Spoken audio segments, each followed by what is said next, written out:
오늘 우리 함께 나눌 말씀은 다니엘 6장 19절에서 23절 말씀입니다. 다니엘 6장 19절에서 23절까지 말씀입니다. 우리 같이 말씀 교독하고 마지막 절 합독해 보도록 하겠습니다. 다니엘서 6장 19절에서 23절까지 말씀. 이튿날에 왕이 새벽에 일어나 급히 사자굴로 가서 다니엘에게 묻되 살아계시는 하나님의 종 다니엘아, 내가 항상 섬기는 내 하나님이 사자들에게서 능히 너를 구원하셨. 다니엘이 왕에게 아뢰되 왕이여 원하건대 왕은 만수무강하옵소서. 나의 하나님이 이미 그의 천사를 보내어 사자들의 입을 봉하셨으므로 사자들이 나를 상해하지 못하였사오니 이는 나의 무죄함이 그 앞에 명백함이 오며 또 왕이여 나는 왕에게도 해를 끼치지 아니하였나이다 하니라. 함께 읽겠습니다. 왕이 심히 기뻐서 명하여 다니엘을 굴에서 올리매 그들이 다니엘을 굴에서 올린즉 그의 몸이 조금도 상하지 아니하였으니 이는 그가 자기의 하나님을 믿음이었더라. 아멘. 네. 오늘 이 다니엘서를 묵상하려고 하는데요. 우리 수련회의 전체 주제가 다니엘서이기도 했고 그 수련회 전체 주제와 관련해서 오늘까지 다니엘서를 보고 좀 우리가 수련회에 느꼈던 또 수련회 오지 못했던 청년들은 좀 어떤 것들을 함께 묵상했는지 같이 좀 은혜를 누리는 시간 되었으면 좋겠습니다. 여러분 요즘 우리가 살아갈 때요 어떤 것들이 좀 많이 있는가 봤더니 어떤 사람이 어떤가에 대한 규정을 하고 살아가는 게 많은 것 같아요. 무슨 말인지 이해되세요?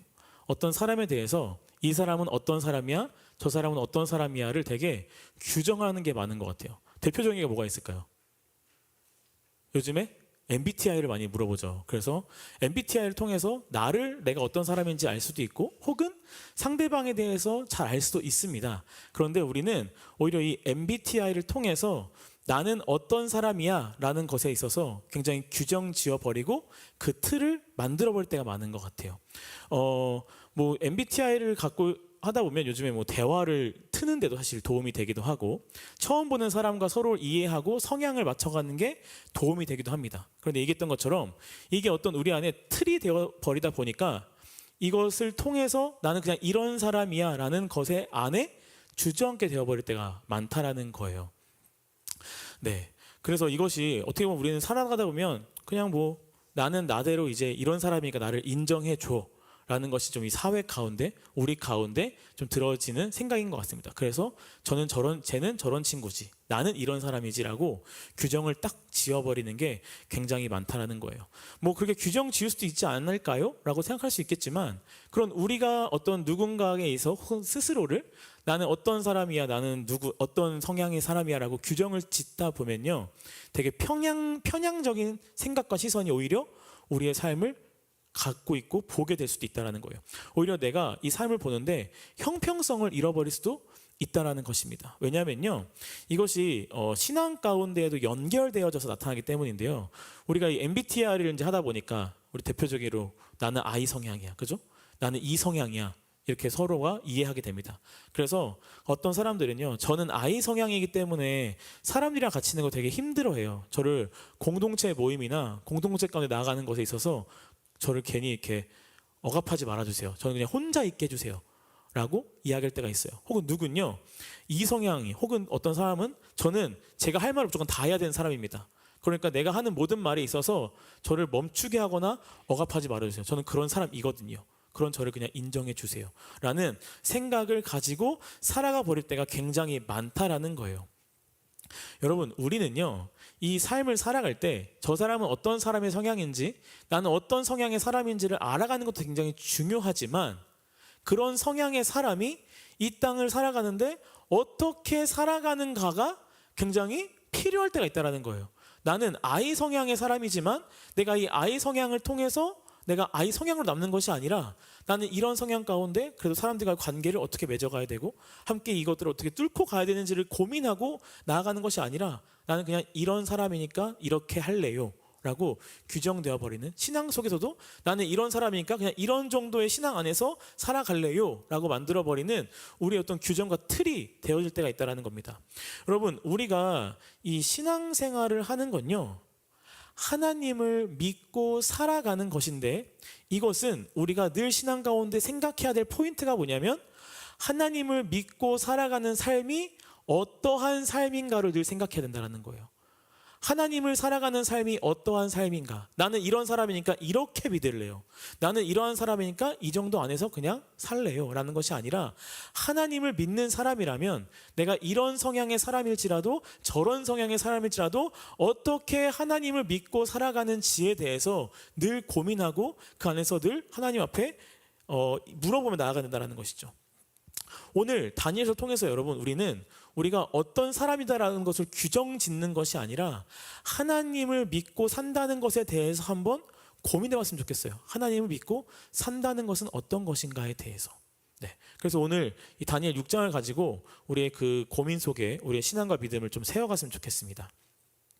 오늘 이야기를 잠깐 해보자면요, 오늘 6장 이야기는 다니엘서에서도 굉장히 유명한 이야기이기도 하지만 성경 전체에서도 굉장히 유명한 이야기이기도 해요. 많은 사람들이 한 번쯤은 들어봤을 만한 다니엘이 사자굴에 던져지는 이야기죠. 이 다니엘은요, 10대 나이에 바벨론의 포로로 끌려오게 됩니다. 그리고 바벨론의 교육을 받고 왕궁에서 왕을 섬기는 자로 세워져 나가요.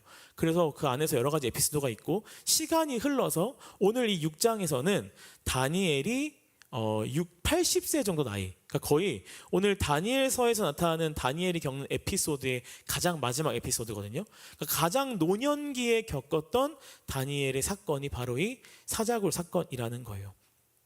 이 다니엘 오늘 6장은요, 우리가 그동안 봐왔던 배경은 바벨론이라는 배경 속에 있었지만 이 5장에서 바벨론은 멸망하게 되었습니다. 그리고 어느 시대가 도달했냐면 페르시아가 이제는 대권을 잡는 한 제국이 되어버렸어요. 그래서 다리오 왕도 바벨론의 왕이 아니라 이 페르시아의 왕입니다. 그런데 다니엘은요, 이 80년의 노년을 살아가고 있지만 이 페르시아 제국의 3명의 총리 가운데 1명으로서 굉장히 고위 간부층을 계속 유지하고 살아갔다라고 있다라는 거예요. 그런데 이런 다니엘이 왕에게 있어서 굉장히 인정을 받기 시작합니다. 이 다리오 왕에게. 그래서 어떻게 보면 왕 다음으로 서열 2위로서 이 다니엘이 세워져 가려고 하는데, 이때 이 다른 총리들과 고관들이 다니엘을 질투하기 시작하죠. 그래서 이 다니엘을 이대로 냅두면 안 되겠다. 이 다니엘의 허점을 찾아가지고 고발해서 그를 끌어내리자라는 계획을 세웁니다. 그래서 그를 막 털어봐요. 터는데 먼지 하나 나올까요, 안 나올까요? 먼지 하나가 안 나오는 거예요. 그가 했던 일처리, 그가 그동안 오랜 시간 동안 함께 했던 사람들과의 관계 속에서 그의 인격, 뭐 하나가 모나지 않고 뭐 하나가 잘못된 게 없는 거예요. 털려고 했는데 털린 게 없는 거예요. 그래서 이들이, 그 드라마 보면 여러분, 누군가를 털려고 할 때 먼지 하나 안 나온 사람도 결국 뭐 하나 걸리게 돼 있잖아요. 다니엘이 뭐 하나가 딱 걸리게 돼요. 뭐가 걸렸을까요? 그의 믿음이 걸리게 됩니다. 그의 믿음. 왜냐하면 다니엘이 가지고 있는 믿음은 어떤 믿음이었어요? 하나님 외에는 다른 신을 섬기지 않는, 다른 사람에게 절하지 않는, 다른 사람에게 그 마음의 믿음을 내어주지 않는 믿음을 갖고 있었기 때문에 이 다니엘의 신앙을 가지고 다니엘을 끌어내릴 계획을 세우게 되죠. 그래서 어떻게 합니까? 30일 동안 이 다리오 왕을 신격화를 시킵니다. 그래서 다리오 왕에게만 절하고 다리오 왕에게만 기도하게 만들어요. 다리오 왕이 아닌 다른 신 혹은 다른 사람에게 뭘 구하거나 기도하는 사람들은 사자굴에 던져서 사자밥으로 만들어버리는 이 계략을 꾸미게 됩니다. 다니엘을 그렇게 죽이려고 하는데 그 계략 속에 이 다리오 왕이 그 계략을 들었을 때 어떤 마음이었을까요? 어떤 마음이었을 것 같아요? 완전 땡큐죠. 알아서들 나를 신격화 시켜주잖아요, 지금. 그죠? 알아서 나를 막 엄청 띄워주는 거예요. 너무 땡큐인 겁니다. 그래서 어떻게 해요? 좋다 해서 왕의 도장을 찍어서 그 조서를 온 나라에 선포하게 됩니다. 그리고 다니엘은 그 선포가 된 것을 알아요. 그런데 어떻게 행동합니까? 그 알매도 불구하고 그가 원래 했던 대로 창문을 열고 예루살렘을 향해서 하루에 3번씩 기도를 해요. 잘 걸렸죠? 바로 걸려서 어떻게 됩니까? 사자굴로 던져지게 됩니다. 그리고 그 사자굴에서 갑자기 살아나오는 다니엘의 이야기가 오늘의 이야기예요. 오늘 이 이야기를 통해서 여러분, 우리는 뭘 보고자 하냐면요, 여기에서 나오는 다리오 왕의 모습, 그리고 다니엘의 모습을 좀 비교해서 볼 겁니다. 이 다리오 왕의 모습과 다니엘의 모습을 통해서 우리가 하나님을 믿고 살아가는 것, 하나님을 믿는 그 삶은 어떤 삶인지, 하나님을 믿고 살아간다는 것은 어떤 것인지를 좀 우리가 함께 발견하고 고민했으면 좋겠어요. 먼저 다리오 왕을 좀 먼저 보자면요, 이 다리오 왕은요 페르시아의 왕이었어요. 근데 뭐 역사적으로 왕이다 아니다 좀 논란이 있긴 한데, 아무튼 페르시아의 왕으로 성경에 나옵니다. 페르시아를 통치하는 통치자였는데, 이 페르시아를 통치하는 다리오 왕이 120명의 고관을 두고 3명의 총리를 두어서 전국을 다스려요. 그러니까 나름의 그 전국을 다스리는 체계가 있는 거예요. 사실 바벨론 때 보면은 느부갓네살 왕이 이렇게 체계를 가지고 있는 게 아니라 느부갓네살을 중심으로 여러 번 이렇게 그냥 여러 고관들이 있던 것 같은데, 이 페르시아 때는 와서는 이 다리오 왕이 서열을 매겨서 각 지방을 잘 체계적으로 통치할 수 있도록, 그러니까 되게 유능한 통치자처럼 이야기가 나와요. 보여요. 그리고 그때 이 다리오 왕이 다니엘이 일을 하는 모습을 보면서 다니엘을 인정하게 돼요. 그의 능력을 인정하게 됩니다. 그래서 그를 이 나라를 다스리는 서열 2위로 세워가려는 모습을 보여주죠. 그래서 다리오 왕은요, 뭔가 학연이나 지연 같은 거, 뭐 나의 뭐 어떤 가족들, 혈연 같은 걸 통해서 자기의 세력을 만들어가는 사람이 아니라 오히려 능력을 인정하고 그 인격적으로 온전히 세워진 사람을 세우는 사람이었다라는 거예요. 어떻게 보면 되게 좋은 사람인 거잖아요. 그렇죠? 다른 것을 안 보고 그 사람의 능력과 그 사람의 인격을 보고 세워가는 거. 그렇게 다니엘을 좋게 보죠. 다니엘은 바벨론 시절부터 되게 열심히 일했던 사람이에요. 그죠? 그래서 사실 어떤 일을 해도 유능하게 잘 해내는 사람인데, 이 다니엘의 출신이 어떤 출신인가요, 여러분? 네, 이스라엘의 포로로 끌려온, 바벨론으로 끌려온 이 포로 출신인 거예요. 노예 출신인 거예요. 그러니까 노예 출신인 이 다니엘이요, 이방 땅에서 인정받고 하다 보니 그 페르시아 사람들, 바벨론 사람들이 기분이 좋았을까요? 좋지 않았을까요? 좋지 않은 거죠. 그를 끌어내리고 우리가 온전히 그 자리에 서고자 하여 질투하였다라는 겁니다. 그래서 그가 사자굴에 던져지게 되는데요, 이 다리오 왕이 사자굴에 던져지게 되어지는 이 다니엘을 보면서 어떻게 하냐면 굉장히 아까워해요. 그러니까 되게 안타까워해요. 그래서 오늘 14절에 보면요, 다니엘이 명령을 어겨서 기도하다가 걸려가지고 사자굴에 던져지게 되는데, 그때 어떻게 하면 다니엘을 사자굴에서 건져낼 수 있을지, 그걸 어떻게 살려낼 수 있을지, 구원할 수 있을지를 밤새 금식하고 잠도 못 자고 발을 동동 굴리면서 막 생각했던 이 다리오 왕의 모습이 나와요. 14절에. 그러니까 다리오 왕은요, 다니엘을 굉장히 살리고 싶었던 거예요. 그래서 다니엘을 살려내려고 밤새 노력을 하고 힘썼다라고 성경은 이야기합니다. 근데 자신의 내린 명령에 대해서 어떤 예외가 생기면 이 다리오 왕의 입장에서는 어떨까요?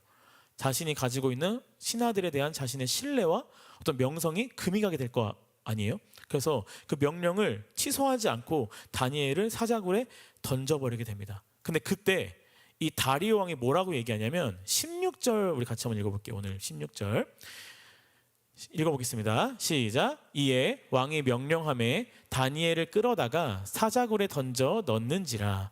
왕이 다니엘에게 이르되 내가 항상 섬기는 너의 하나님이 너를 구원하시리나 하니라.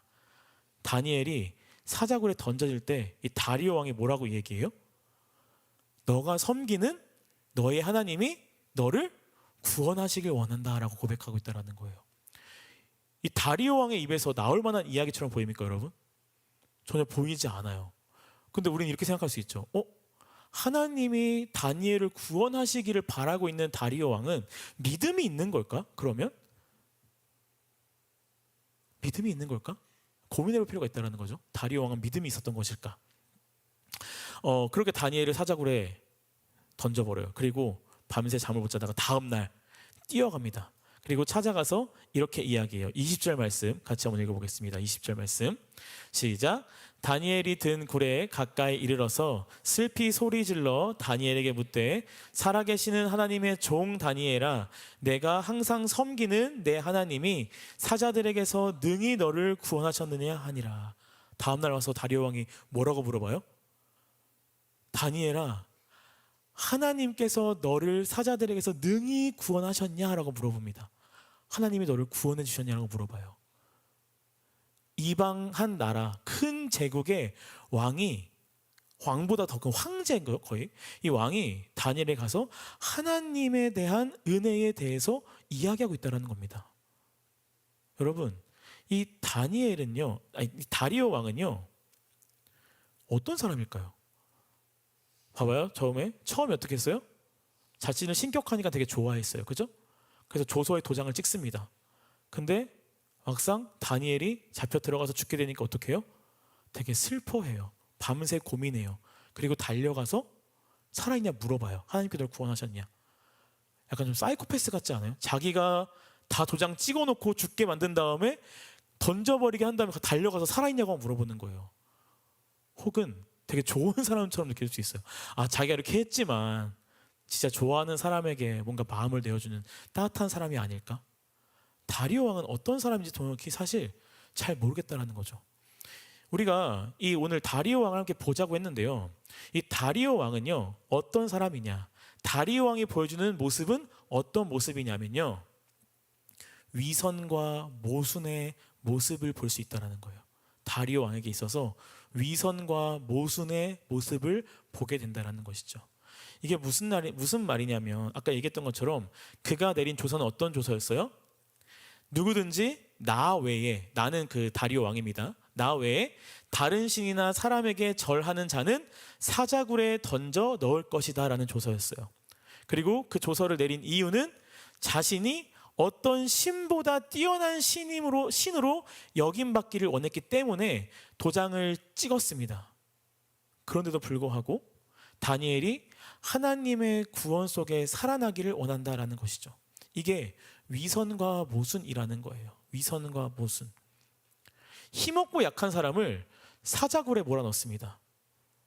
그래 놓고 하나님이 지켜주실 것이라고 고백하는 거예요. 이게 믿음이 있는 사람의 모습일까요? 없는 사람의 모습일까요, 여러분? 믿음이 없는 사람의 모습이라는 거예요. 이게 왜 위선과 모순이냐면요,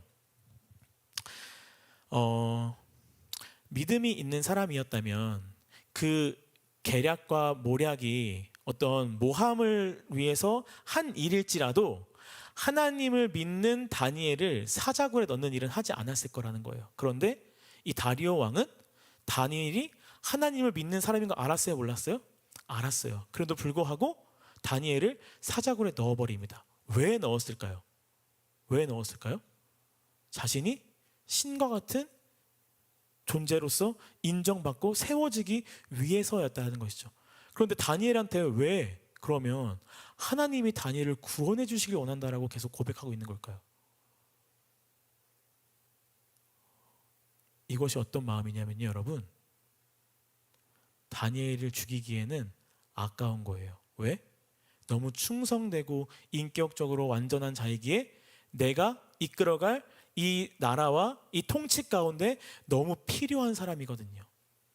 그래서 하나님께 구하고자 하는 것은 하나님을 믿기에 구하는 것이 아니라 내가 누리고자 하는 것, 내가 쥐고 살고자 하는 것, 내가 통치하고 내가 가져가야 되는 내 안의 것들을 온전케 하기 위하여 신 대 신으로서 다니엘의 믿는 신인 하나님에게 구한 거예요.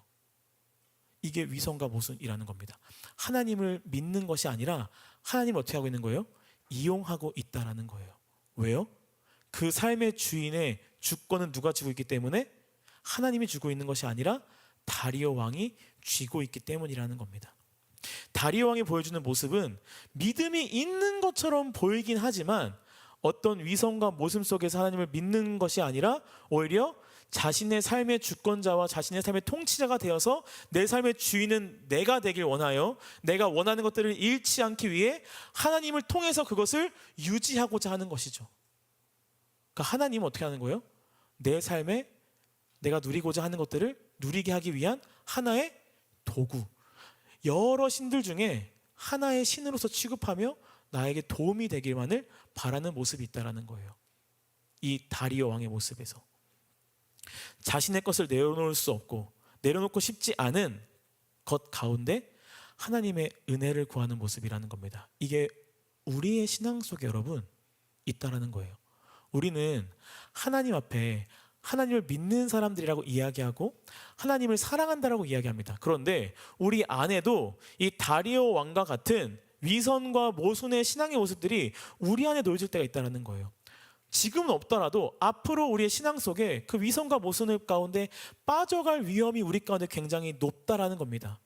왜냐하면 우리도 여전히 이 세상을 살아가면서 내가 하고 싶었던 것들을 내가 원하는 대로 하고 싶고, 내가 뜻하는 것들을 내 뜻대로 이뤄가고 싶고, 내가 생각하는 것들을 생각하는 대로 함께 만들어가고 싶고, 내가 그렇게 살기 위하여 나아가며 내가 살기 위하여 노력하며 살아가는 사람들이기 때문이에요. 내 삶의 주인이 내가 되고 싶을 때가 너무나 많다라는 것이죠. 그런데 그때 어떻게 해요? 믿음이라고 하는 그 뒤에 숨어서 하나님 앞에 내 욕심과 내 뜻을 이루기 위하여 하나님을 사랑한다, 하나님께 은혜를 간구하며 나아가는 것이 있다는 겁니다. 이런 게 있었어요. 제가 어렸을 때 뭐였냐면 동생이랑, 남동생이 하나 있거든요. 동생이랑 아이스크림도 먹고 싶은 거예요. 근데 동생은 돈이 없으니까 아이스크림 먹어야 되는데 이제 엄마 아빠가 그런 걸 잘 안 사주기도 했었거든요. 그러니까 어떻게 해요? 먹고 싶으니까 하나의 건덕지가 필요한 거예요. 그래서 어떻게 하냐면 할머니랑 같이 살아서 할머니가 여름에 너무 더워서 아이스크림을 먹어야 될 것 같다. 그래서 엄마 아빠한테 이야기하는 거죠. 할머니 아이스크림 먹어야 되는데 우리가 사오겠다. 할머니를 위해서. 겉으로 어떻게 보여요? 되게 할머니를 위하는 척하고 할머니를 사랑하는 척하지만 그 내면의 마음은 뭐가 있어요? 내가 아이스크림 먹어야지. 내가 먹고 싶은 거 내가 먹을 수 있어. 우리의 신앙의 위선과 모순이 이렇다는 겁니다, 여러분. 내가 하나님을 믿고 살아가는데 하나님을 향해 나아가는 우리의 믿음과 삶 속에 하나님 뒤에 서서 내가 뜻하는 대로, 내가 원하는 대로 이루기 위하여 하나님을 조종하거나 또 하나님을 이용하고 싶은 마음이 우리 안에 있다는 거예요. 그래서 너무나 위험한 모습이 하나 있는데 그것이 뭐냐면 우리가 예배 드리는 것, 우리가 말씀 보는 것, 우리가 기도하는 것, 우리가 하나님 앞에 나아가는 모든 어떤 모습들, 찬양하는 것, 이런 것들이 하나님께 좋게 보여지기 위한 행위에서 끝난다는 거예요. 하나님을 높여드리고 하나님을 온전히 우리가 고백하는 것이 아니라 이런 모습 속에서 하나님이 나를 인정하고 내 모습에 감동하여 나를 하나님께서 온전히 내 뜻 가운데 이뤄가 주시길 원하는 것들. 그런 마음이 어디서 오는 줄 알아요, 여러분? 예배 드리지 않으면 불안하고, 예배 가지 않으면 뭔가 이번 한 주가 좀 뭔가 하나님께서 진노하여 나의 삶을 망칠 것만 같고, 기도하지 않는 삶 속에 있을 때 기도하지 않은 나의 모습을 보면서 하나님께서 분노하셔서 나의 삶 속에 뭔가 저주를 내릴 것 같은 불안함, 이런 것들이 내 안에 있다면 하나님을 향한 내가 살아가지 못하는 마음도 분명히 있지만 하나님이 이용하고자 했던 나의 마음들이 내 기저에는 깔려 있을 때가 있다는 겁니다. 그것이 이 다리오 왕의 위선과 모순 가운데 있는 우리의 신앙의 모습에 비춰지는 거라는 거예요. 그러면 여러분, 이 다니엘의 모습은 어떠한 거예요? 다니엘의 모습 6장 10절 말씀 같이 한번 보도록 하겠습니다. 6장 10절 말씀 시작. 다니엘이 이 조서에 왕의 도장을 찍힌 것을 알고도 자기 집에서 돌아가서는 윗방에 올라가 창문을 열고, 뒤에까지 제가 읽어드릴게요. 전에 하던 대로 하루 3번씩 무릎을 꿇고 기도하며 그의 하나님께 감사하였더라. 다니엘은 어떻게 했어요? 그 조서 가운데 조서가 내려지는 것을 알면도 불구하고 어떻게 했습니까? 자기가 전에 하던 대로 집으로 윗방으로 올라가서 예루살렘을 향한 창문을 열고 하루에 3번씩 무릎 꿇고 똑같이 기도했다라고 이야기하고 있습니다. 여러분, 이 다니엘이 자신이 죽는 것을 알고 있었어요. 그죠? 그럼에도 불구하고 똑같이 기도할 수 있었던 이유는 무엇일까요? 똑같이 기도할 수 있었던 이유는 무엇일까요?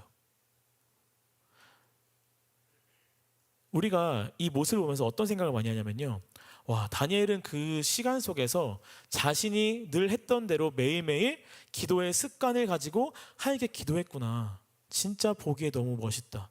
어떻게 저렇게 할 수 있지? 나도 기도의 습관을 가져야겠다라고 하는 어떤 도전과 동기의 마음들을 우리가 갖게 될 수도 있습니다. 그런데 그 동시에 어떤 마음이 생기는 줄 아세요? 다니엘의 이 습관적인 기도의 모습을 나의 모습처럼 생각할 때 어떤 마음이 또 동시에 드냐면 내 삶에 어떤 규칙적인 어떤 습관이 생겨야 된다라는 것을 통해서 그것도 뭔가 기한이 있는 것이 아니라 꾸준히 계속 끝도 없이 내 안에 뭔가 답답함이 느껴져요. 다니엘처럼 해야 되는 건 알겠는데 내가 그렇게 하자니 뭔가 마음이 답답한 거예요. 맨날 똑같이 기도해야 되고 맨날 똑같이 그 시간에 하나님 앞에 나아가야 되는.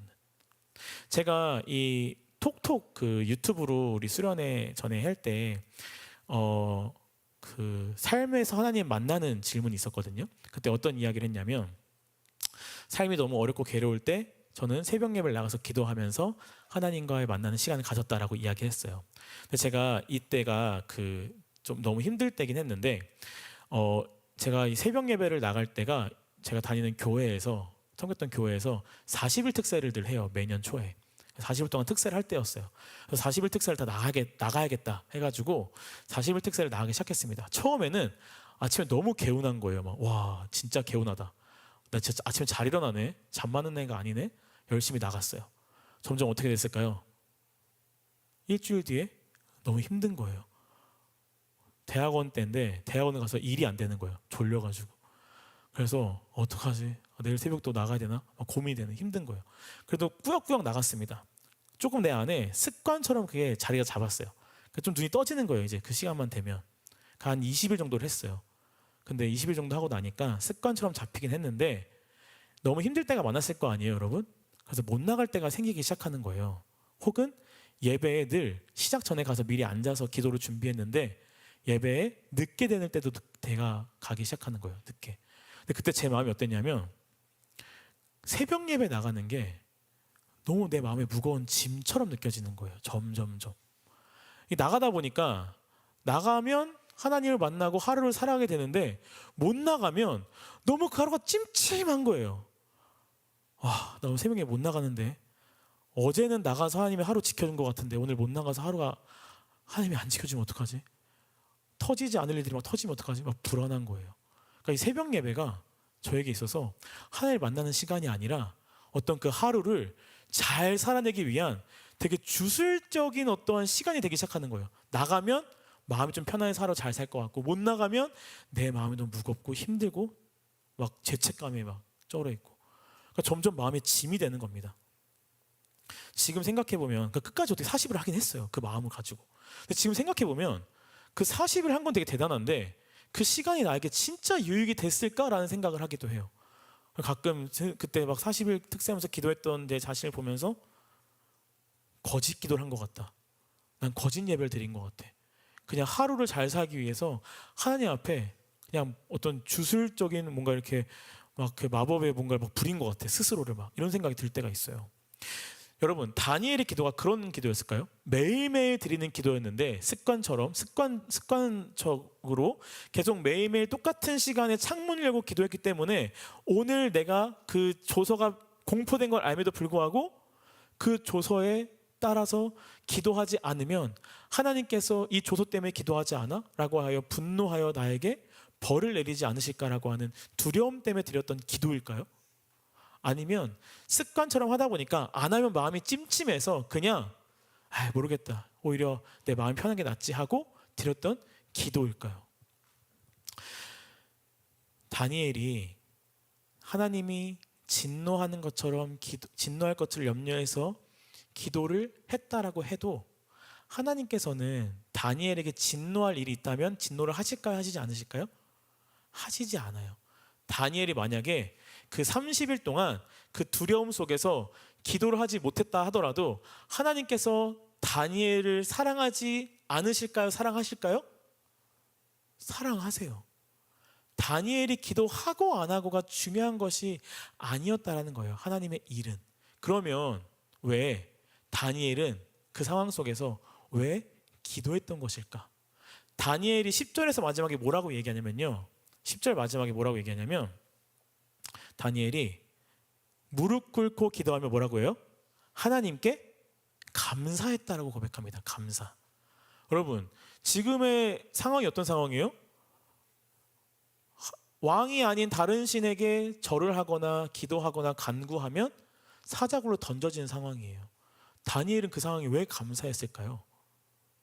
왜 감사하다고 이야기했을까? 이 감사의 의미가 도대체 뭘까라는 것이죠. 이 다니엘이요, 기도했던 이유는 뭐였냐면 기도를 하나 안 하냐가 중요했던 것이 아니에요. 다니엘에게도 있어서 다니엘이 기도했던 이유는 고백하기 위하였어요. 고백. 어떤 고백이냐면 나의 삶을 주관하시고 나의 삶을 인도하시는 분은 다리오 왕이 아니라 하나님이십니다라는 고백을 하기 위하여 했다라는 것이죠. 왜냐하면 다니엘이 그 30일 동안 진짜 두려워서 기도하지 않았다면 어떤 걸 보여주는 거예요? 그 사람들에게 하나님보다 누가 더 높다는 걸 보여주는 거예요? 다리오 왕이 높다는 걸 보여주는 거예요. 이런 게 있어요, 여러분. 이 군대 갔다 온 청년들은 좀 이해할 수도 있는데 맞선임이 있고요. 그 내무실에 최고참이 있습니다. 그런데 맞선임이 저한테 시켜요, 일을. 야, 너 이거 이따가 이렇게 해? 라고 해요. 최고참이 보더니 야, 그거 하지마, 안 해도 돼. 누굴 따라야 될까요? 맞선임이 시킨 일을 해야 될까요? 최고참이 하지 말아라고 한 그걸 따라야 될까요? 여러분, 내가 맞선임 말을 따르면 나는 지금 누구보다 누굴 높게 보는 거죠? 내무실의 최고참보다 맞선임을 내 스스로 높게 평가하는 거예요. 최고참의 말을 따라서 일을 안 하면 어떻게 되는 거예요? 맞선임보다 최고참을 내가 더 위에 두고 있다라는 것을 보여주는 거예요. 다니엘이 그들의 조서대로 기도하지 않았다면 그들에게 보여주는 겁니다. 내가 믿는 하나님보다 다리오 왕이 더 높은 신이야. 내가 그걸 인정하는 것을 보여주고 있는 거예요. 그래서 다니엘은요, 그것을 보여주기 위해서 내가 믿는 하나님이 나의 삶을 주관하시고 나는 그 하나님의 주권 가운데 있는 자야라는 것을 보여주기 위하여 똑같이 문을 열고 그 시간에 함께 기도했다라는 겁니다. 나의 믿음의 고백이라는 거예요. 내가 사자굴에 던져질지 거기서 살려낼지 내가 죽을지 말지를 위해서 기도한 것이 아니라 내 삶의 주인은 왕이 아닌 하나님이다라는 것을 고백하는 모습이 이 다니엘이 똑같이 기도하는 모습이라는 것이죠. 여러분, 우리의 신앙의 모습을 돌아봐야 된다는 거예요. 우리는 다리오 왕처럼 믿음 안에 있지만 내 믿음이 위선과 혹은 모순 가운데 나가고 있는 것은 아닌가? 내가 진짜 하나님이 나의 삶의 주권자임을 고백하며 나아가는가? 우리는 내 삶 속에서 나아갈 때 늘 그럴 때가 많은 것 같아요. 마치 내가 하나님 안에 있기 때문에 내가 불의를 용납하지 못하고 정의로운 편에 서서 공평하고 합리적으로 생각하고 행동하는 것 같지만 믿음 안에서 결국 나 자기 위주로 살아갈 때가 굉장히 많아요. 이게 뭔가 하나님 믿음 안에서 하는 것처럼 행동을 보이지만 하나님 믿음 안에서 하는 것이 아니라 나를 위해서 내 위주로 할 때가 더 많다는 거예요.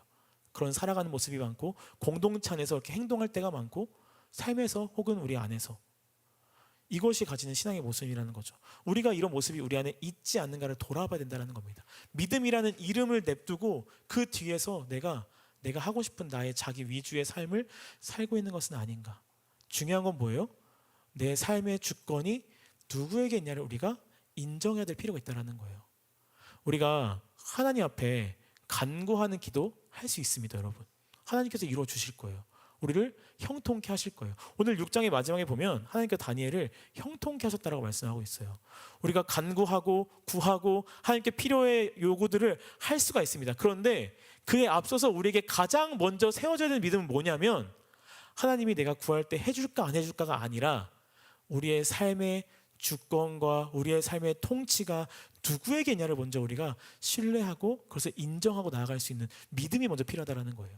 그 믿음 속에서 간구하고 그 믿음 속에서 구하며 나아갈 때 하나님이 해주시냐 안 해주시냐에 따라서 우리의 믿음이 흔들리는 것이 아니라 그 어떤 방향 속에서도 하나님이 이루어 가시는 것을 우리가 인정할 수 있고 받아들일 수 있고 그 안에서 감사와 찬양을 올려드릴 수 있다는 거예요. 지금 여러분의 인생의 주인은 누가 지고 있습니까? 하나님이 지고 계십니까? 아니면 내가 지금 쥐고 흔들고 있나요? 믿음이란 이름 안에서 하나님의 이름 안에서 하나님을 내가 이용하려고 하고 있는 건 아닌 건지, 하나님 안에서 내가 이루고자 하는 나의 인생의 성공의 길을 가고자 내가 나아가고 있는 건 아닌 건지, 믿음의 위성과 모습이 내 안에 있는 건 아닌 건지 우리가 다시 한번 돌아보고, 다니엘의 기도의 모습처럼 기도를 통해서 이뤄가는 것이 아니라 기도를 통해서 내 삶의 주인이 오직 아버지이십니다, 내 삶의 모든 것은 오직 주님께서 인도하십니다를 우리가 먼저 고백하고 인정할 수 있는 우리 모든 청년들 되길 소망합니다. 그렇게 될 때 정말 수많은 유혹 속에서, 이 세상의 유혹 속에서 우리의 성공을 변질시키려고 하는 세상의 잘못된 진리나 혹은 내 잘못된 마음의 믿음을 가지고 나아가게 만드는 것들 가운데 우리가 고백할 수 있어요. 오직 우리 주님만이 주님이시고 살아계신 아버지의 아들이시며 나의 삶의 참된 구원자이시고 나의 삶을 인도하시는 참 인도자이십니다를 고백할 수 있다는 겁니다. 그 믿음이 세워질 때 우리의 삶이 어떤 상황 속에서도 하나님을 의지할 수 있는 참된 믿음으로 나아갈 수 있게 될 줄